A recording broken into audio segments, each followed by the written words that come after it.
Hi everyone and welcome back to Switch Up and to probably one of the biggest videos of the year. Yep, it's the final of our 12 Days of SwitchUp series. This is our favourite games for 2022.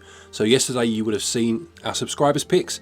We haven't actually seen that yet because it doesn't exist at the moment of recording this. So it'll be interesting to see how that turns out. But these are our favourite games, 5 each for our top 10 of the year. Lovely. Remember to save 10% on any of your eShop games while the offer is still live. It's 10% off using code SwitchUp over at switchup.gg.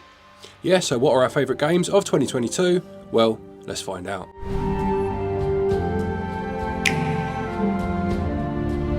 I'm going to start off with my first pick then, which is Triangle Strategy.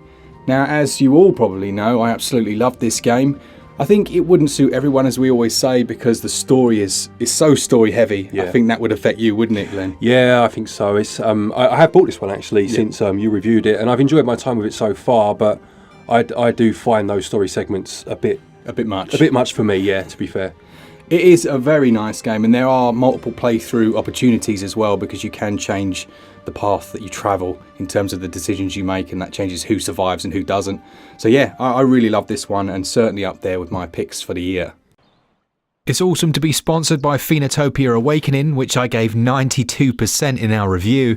This one's currently 50% off, and this matches the cheapest it's ever been on sale. It's an easy recommendation. It's a beautiful handcrafted adventure featuring Gale, who begins as a simple villager but her life gets turned upside down. There are nods here to classics like Zelda 2, and you'll find 10 different weapons as well as loads of different tools that you can use. One of my favourite things is the incredible soundtrack. It features over 60 original songs, and it's one of those games that you can go from place to place and you'll always find some secret or item or even an area that you didn't know existed. On my first run it took around 30 hours, but for completionists you're easily looking at around 50. The whole thing comes in a neat little package of just 978 megabytes, and it's been worked on and patched since launch, and also features a full achievement system. Check out our full review, I'll pop a link to it in the description, but don't miss this one on its half price sale. Thanks again to those guys for sponsoring this episode.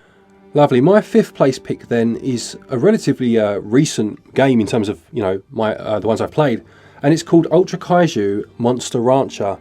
Now, the Monster Rancher series goes way back. I think it was on the original PlayStation. There were 2 games on there, and they've actually had DX ports on the Switch. But I don't think they came to Europe, or at least one of them didn't. So it wasn't a series that I was familiar with, really. Yeah.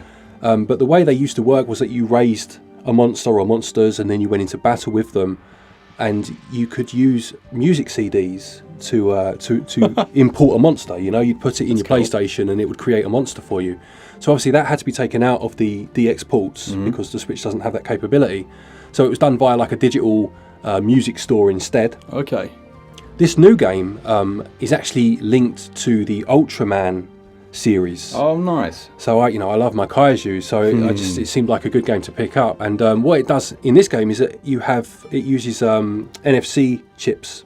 Okay. So you can scan like a bank card or whatever, a library card, whatever you've got onto your Switch, and then it will create a monster for you. That's very cool. Yeah, it's cool. It's a bit strange they didn't incorporate amiibos. Yeah. Because obviously they have an NFC reader in them. Yeah. It's not. It doesn't use them, which is... Do you think there's a licensing thing? Maybe. I don't know. I mean, a lot of third-party games use amiibos. Oh, do they? Yeah, I wouldn't have thought so, but it just seems a bit of a missed opportunity, you know? Yeah, definitely. But in terms of the game itself, it's a great deal of fun. I mean, it wouldn't be for everyone, but you're on a ranch with your monster, you have to train them, you can give them rest days, you go from week to week, you enter tournaments where they obviously fight against other kaiju, and then they kind of retire and you have to get yourself a new one. So it's nice, fresh gameplay loop where you're always raising a new monster. Just a great deal of fun. This is how you know you're watching Switch Up. I haven't even heard of that game. Yeah, I know. That's awesome. So my one you'll definitely have heard of is Monkey Island. Now, obviously, I can't remember what it's called now. Is it Return to Monkey Island? Return to, isn't it? Yeah. Return to Monkey Island, which is a bit of it feels like almost like a history thing as much as a game, you know, because they said Ron Gilbert said he would never do it. In terms of gameplay, you know what you're getting here if you've ever played a classic adventure game, except that they've managed to adapt it for a controller so that it's actually fun to play on a console, you know. It continues the story from the second game. There's not much I can say without spoiling the storyline that's here. You do find out a bit more about the treasure, the secret of Monkey Island, in air quotes, because we all know how that ended the first time. And yeah, it's just a brilliant game. It's got the same voice actors. You've got Murray, the little skull. He's awesome. Yeah. But yeah, it's not much I can say. Really nice to have it. And I had an absolute blast playing it. It scored very highly, didn't it? Yeah, it's quite interesting when they do things like this because it, as you said, it's set after the second game. Yes. But from what I read, if I'm right in saying this, it incorporates story elements from the other games too. So it doesn't actually discount anything. No. It just creates a new timeline and brings everything into canon, which is quite interesting, isn't it? Yeah, exactly right. Yeah, there was a few comments, weren't there, back and forth. It's not after 2 because of this. And, yeah. But you know, if the main man says it's after 2, what are you going to do? Exactly. Okay, my fourth place then for the year was Live Alive, which was a strategy game, or an RPG, I beg your pardon, which was originally on the Super Famicom, and of course they did. Square Enix did one of their, what do they call it, HD 2D? 2D, yeah. Remasters, didn't they? Remasters with this game. First and foremost, I just love it when they bring over these old Super Famicom games for a new audience, never released in the West originally, and revamp them. And this was always a game that had caught my interest, as strange as it might sound, because when I used to buy Super Nintendo games or Super Famicom games, I'd seen it many times, and the box art always just stood out to me. Yeah. I didn't really know much more than that about it, but then obviously when you play it and you've got these multiple characters, you play as each of them, and they each have quite a unique gameplay mechanic to them, to their storyline, which I found quite interesting. It's quite nice to have an RPG that mixes things up a bit. Yeah, it's funny, isn't it? Because I'm not as versed in a lot of these older titles that were on the Super Famicom. I bet there's a lot of people like me that when they saw Triangle Strategy, not Triangle Strategy, Octopath Traveler, they were like, this is a new idea, this is awesome, this is great. But actually, it was in that Romancing Saga game I played the other day, it was in Live Alive. It's something that they've actually kind of cultivated over many years, isn't it? Yes, yeah, and I believe I'm right in saying that Live Alive was created by the same person that also made Chrono Trigger. Oh, nice. With them making Chrono Trigger after this. Yeah. And you can kind of see the seeds of Chrono Trigger in some respects in this game, and how that they cultivated that further in Chrono Trigger, That's very cool. It's just, again, that you said, almost like a little history lesson as well as a game, Exactly right. Okay, next up then for me is one I don't think is going to make many lists, and it's Mario & Rabbids Sparks of Hope. Okay. Now, I didn't expect this to be as good as it was, and I felt a bit sorry for them that it just didn't get much of a acclaim, did it? It didn't feel like it was acknowledged too much, to be honest. Yeah. It took the first game, so that same strategic combat, but it gave you an open world, so you, a bit like something like Mario Galaxy or something, you went to different planets. Oh, okay, yeah. And they had their own themes, they had their own enemies and things like that, but they also had like side quests and stuff. Right. And it was just so well done. I thought it was brilliant. I think it got in the 90s or something like that. But yeah, if you like those old school N64 era open world adventures, it felt much more like that.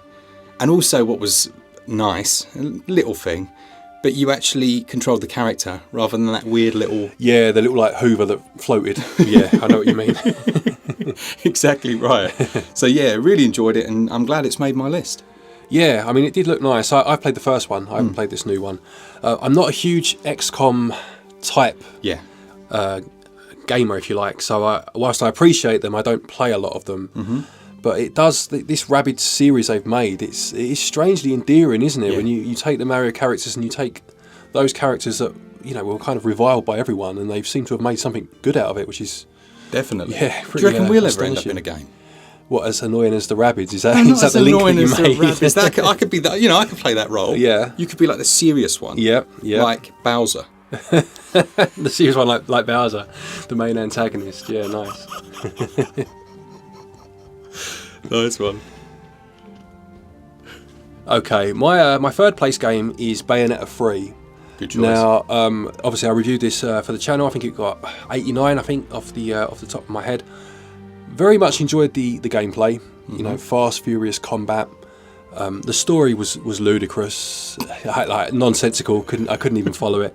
And so for some people, that will spoil the experience. I'll be honest, I really don't care. It's a cutscene. They talk about a bunch of stuff. Let's go and punch things again. That's exactly right. I really don't care. So that didn't bother me.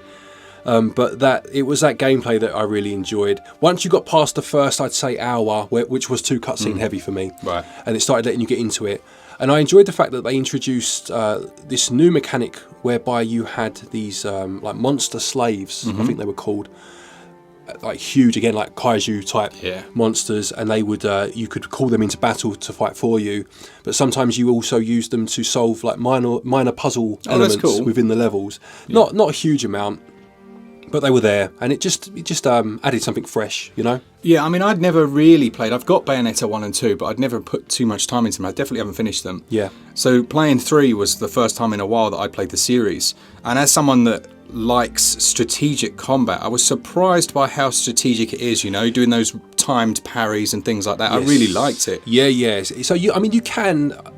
not button mash exactly, but you can get by with a bit of, you know, mindless play if you like. But if you want to start activating that witch time and slowing things down, and then obviously you need to be that bit more strategic. And it's a nice balance, I think. Always activate witch time. Absolutely. Okay, my second place then for the year goes to the very well-known Xenoblade 3. Now, this is weird really, because I haven't actually finished it yet. I've probably put about 35 hours, which is nothing in the grand scheme of this game. But I'm absolutely loving it. The problem is with doing this channel, not problem, you know, it sounds like a first world problem, doesn't it? Yeah. But you have big games coming along all the time, so you have to move from one thing to the other. And if it's not a review game, it's difficult to find the time to finish it. Yeah, yeah. So for me, Xenoblade 3 has been amazing. I mean, I have had a few issues. I had a crash that lost me like 2 hours progress. Oh, really? That put me off for a little bit. Right. But they've patched it up since then. It's just a storyline. I find that very often JRPGs, it can feel like they're wasting your time. And this one, it didn't. It just threw you in at the deep end and it was like, go, go, go. And yeah, looks amazing as well. Combat's decent. It's a much easier to understand combat system, in my opinion, than the second game. Yeah. Yeah, I mean, I would relate that to the first game personally, but I remember, as I've said on the channel before, playing and completing the first game. Yeah. Thoroughly enjoying it, but there were times, even deep into the game, where I still didn't quite understand the mechanics. Now, that may be my fault. No. I'm not blaming the game necessarily, but that it was where it was. Yep. So it's nice to hear that's not the case in the third game, you know? Exactly the same for me in the second one. I got like 4 or 5 hours in, and then I was like, hang on, I don't understand these mechanics. And I actually restarted. Because I don't think you could see the tutorials. If you could, I just couldn't find it. So I just restarted the game. Okay, my second place then for the year, one that you almost forget came out this year because it was so long ago. It came out in January, and that's Pokemon Legends Arceus. Now, we did... You're laughing at me. Arceus. I'll say both, then I can't be wrong, can I?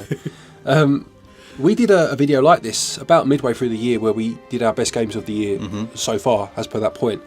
And we only did three picks each in that video. And Pokemon, this game was on my list in third place. So it's obviously moved up to second since then. And, you know, on a 5-game list. And the reason for that really was because in that time I finished it. Yeah. And that, you know, finishing the game, I saw a lot more of it, and it really did grow on me even more so. When I first started it, I enjoyed it. I liked the new direction they'd taken in that game. I liked the prequel, if you like, setting of the origins of the Pokemon.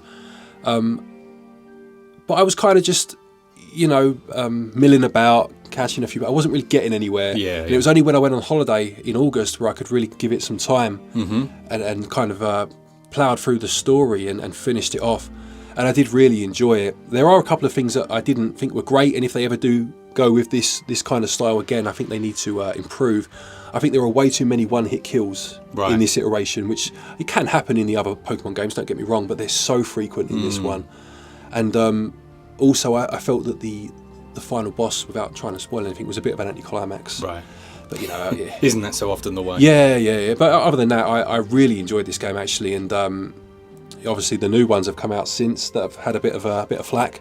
I haven't played those myself, so I can't really comment on that, but this, for me, this was a very good game this year. Isn't it interesting that that's your second pick with the new one out? You know what I mean? It says a lot, doesn't it? Yeah. And I do think that, you know, come patch time, you should just wait till it's fully patched up, because core gameplay wise, it's a better Pokemon game. Oh really? Yeah. And you'll go in and be like, oh my goodness, this is amazing, and skip all of the nonsense that's happened. Exactly. While Nintendo patch it, you know. All right, drum roll. Oh flip! I tried drum roll, almost dropped my iPad. All right, my number one game for the year then, and this is hot off the press. This has just come in as of last night. Yep. And it's Chained Echoes. Yeah. My number one for the year. Yeah, it's quite a surprise, I must say. Yeah. I've enjoyed it more than any other game. Like, I was messaging you, this boss is doing my head in, it's taken me 3 hours. There are accessibility options there, so you can tweak it, but I'm always loathed to do that. You know, I feel like if you've designed it this way, then that's the way I want to play it. I know that's really stubborn and proper old school, but that's just the way I am, and I feel more sense of achievement when I finally get it.